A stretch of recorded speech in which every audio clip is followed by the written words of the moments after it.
You're watching The Business of Law, brought to you by Bloomberg Law and the ABA Journal. I'm Lee Pacchia, and I'm joined now by Nick Allard, Dean of Brooklyn Law School. Welcome, sir. Thanks so much for coming in today. Thank you, Lee. Great to be here. So you took the helm at Brooklyn Law back in July of 2012, and you've had a really interesting career up until this point. Would you mind bringing us up to speed on how you got to where you are today? Well, I hope when you say up to this point doesn't reflect on the future prospects, but we're really enjoying ourselves. It's been a great 12 months. I think the background that I had in Washington as a practicing lawyer and in public service working on Capitol Hill for people like Senator Kennedy on the Judiciary Committee or Senator Daniel Patrick Moynihan has been great preparation for the challenges that lie ahead. Brooklyn Law School was willing to take a chance, and unlike Groucho Marx, the fact that they wanted me made me interested in them. And seriously, that the receptiveness of somebody who didn't come out of a traditional full-time academic background meant to me that Brooklyn Law School was potentially a great platform for managing the change that law schools and the profession need to go through. Yeah, no, you have a really interesting tenure after spending years at Patton Boggs. You're still a partner at Patton Boggs, Correct. we should say, and you spent some time lobbying, but you also have a tie to the academic community, so you bring a lot of varied experience to your job. I wanted to talk to you because you recently moderated a high-profile panel at Brooklyn Law that looked at President Obama's recent endorsement of the idea of turning law school into a 2-year degree program, or at least making that a wider option than it is today. In your view, is there building consensus behind this idea? I think there is a consensus across every law school in the country that it's a time to consider change seriously.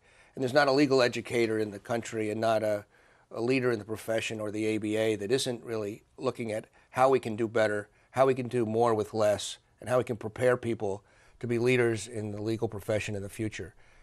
So in that respect, our program on the 2-year JD comment that the president made was consistent with what everybody else is doing. But in Brooklyn, we're always ahead of the curve, and we're also lucky. We had already begun to accept applications for our 2-year JD program. We actually have one. Mm-hmm. It's not exactly what the president was talking about, and it's not one size fits all. We're trying to give people more choice in law school so that they can choose what program, as long as it's consistent with quality education, they want to pursue. Our 2-year JD program is not a shortcut. It's sort of a Navy SEALs program. It's doing the same 85 credits, same amount of work in 24 months. And so we're going to be admitting elite, highly qualified people who are mature into that program. But we still have the 3-year program. And in fact, we've got what we call 2, 3, 4. Mm-hmm. You can go through Brooklyn Law School at your own pace, earning the same 85 credits, but at the amount of time that you're willing and able to complete your education. And when you're out, employers and others will know that anybody who graduates from Brooklyn Law School, whether it's 2, 3, or 4 years, will have the same qualifications. Yeah, it's an interesting concept. Now, the requirements are going to remain the same in order to keep employers enticed to the idea of hiring students from your institution. What about cost? Does it still, at the end of the day, cost the same amount of money? It's going to cost me more to accelerate the 2-year GD program because they'll be working through the summers, more in the evenings, during intersession breaks. And I'll tell you about employers in that they're very interested in those 2-year students because those 2-year students will not be able to enter the job market in some of the traditional ways, working as a summer associate in their second year, for example, in most cases.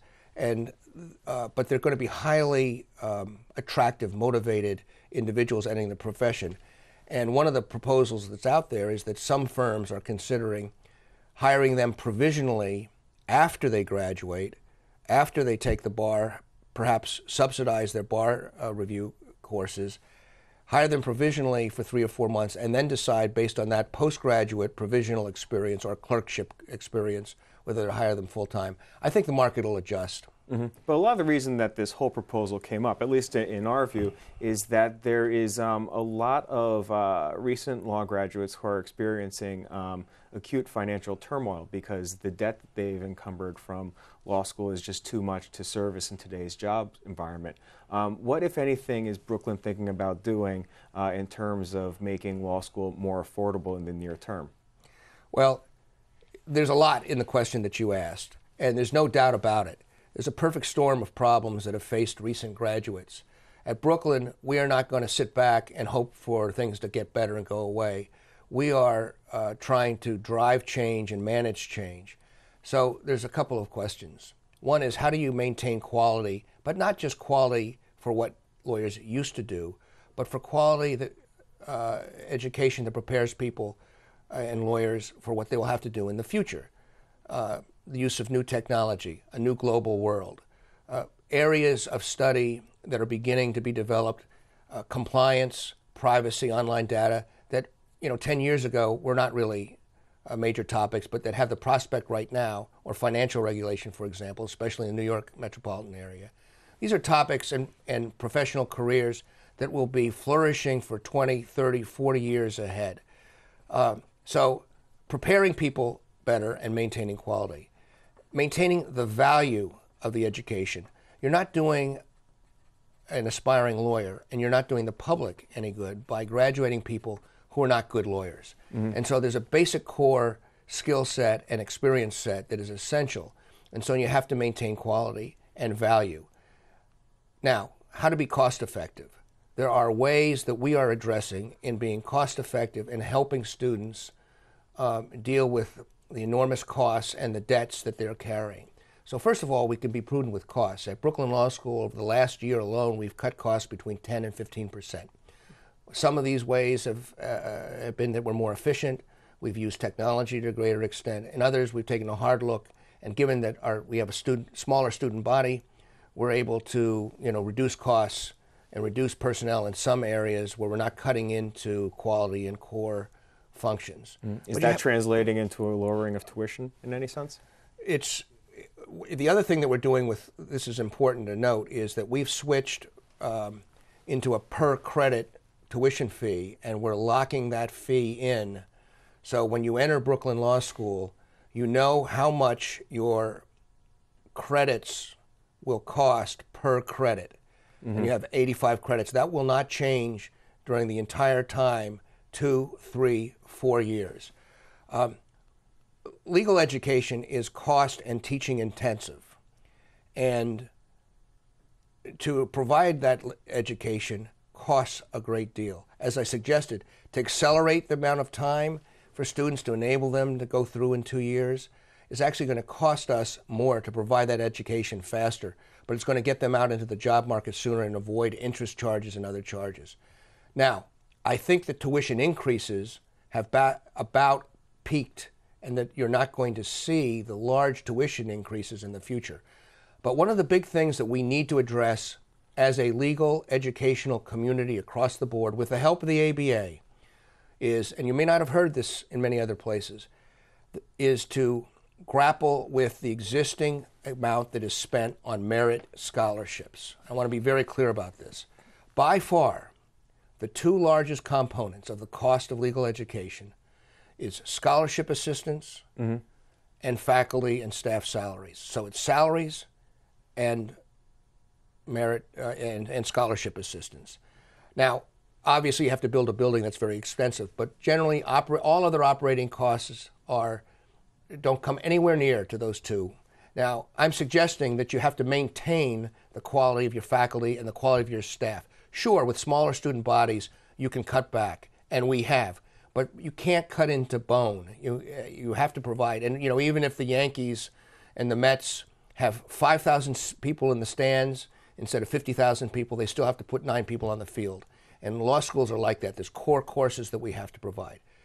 So the real cost area which is exploding, is the amount that's spent on scholarships, and in particular, merit scholarships that law schools use to buy students because of the U.S. News ratings with high LSATs. Now, I don't know all the answers. I just know some of the questions. But I will point a finger at that problem as one that the entire profession, the entire legal education community need to address, because merit scholarships go to people with high LSATs under the current systems across the board at law schools across the country. That does not mean they go to people who have need or academic need. I'm not suggesting that you don't repurpose that money or reduce that amount of money, but increase the amount of money to people with need, or explore programs like we have done. We have broadened our loan repayment program so that if you graduate, for many of our students, and if a certain period of time you're in public service or you're in a position that isn't a high-paid job, or if you have no position, then we'll pick up and assume and repay the loan that you paid to pay your college tuition.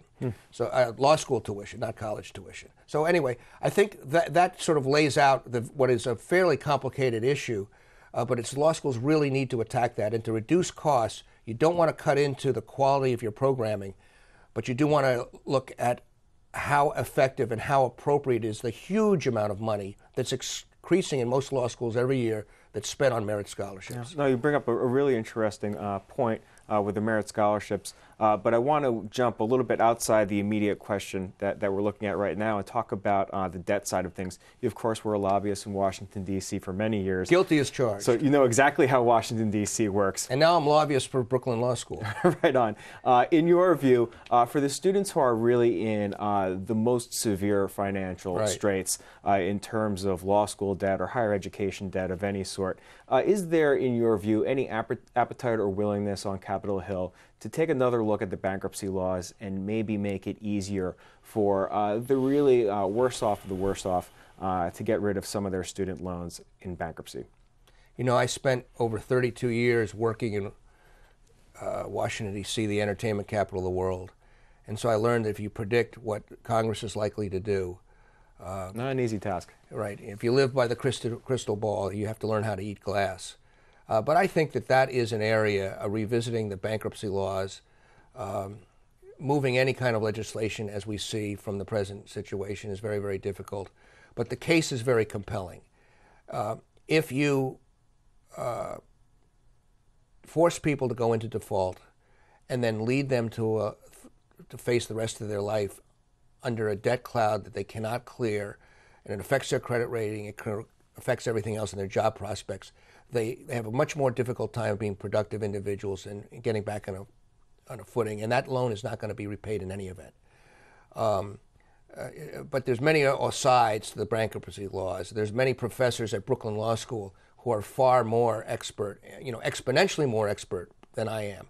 My son, who's a brand new lawyer in New York City, practices bankruptcy law. He knows infinitely more than I do. But I do think that is an important area to provide some kind of relief to people who have gotten out and through no fault of their own have an inability to pay off that debt. So that's one of the solutions, and there's many others that people should look at. It's a complicated picture for sure. Dean Allard, I hope you come back in and talk to us more about this. Thank you very much. I appreciate it. Thank you very much. If you'd like to learn more about the cases and issues we just discussed, be sure to go check out our offerings on BloombergLaw.com and also on the Bloomberg Terminal. You can see more of our videos on YouTube, and you can follow our updates, of course, on Twitter. I'm Pacchia. Thanks for watching.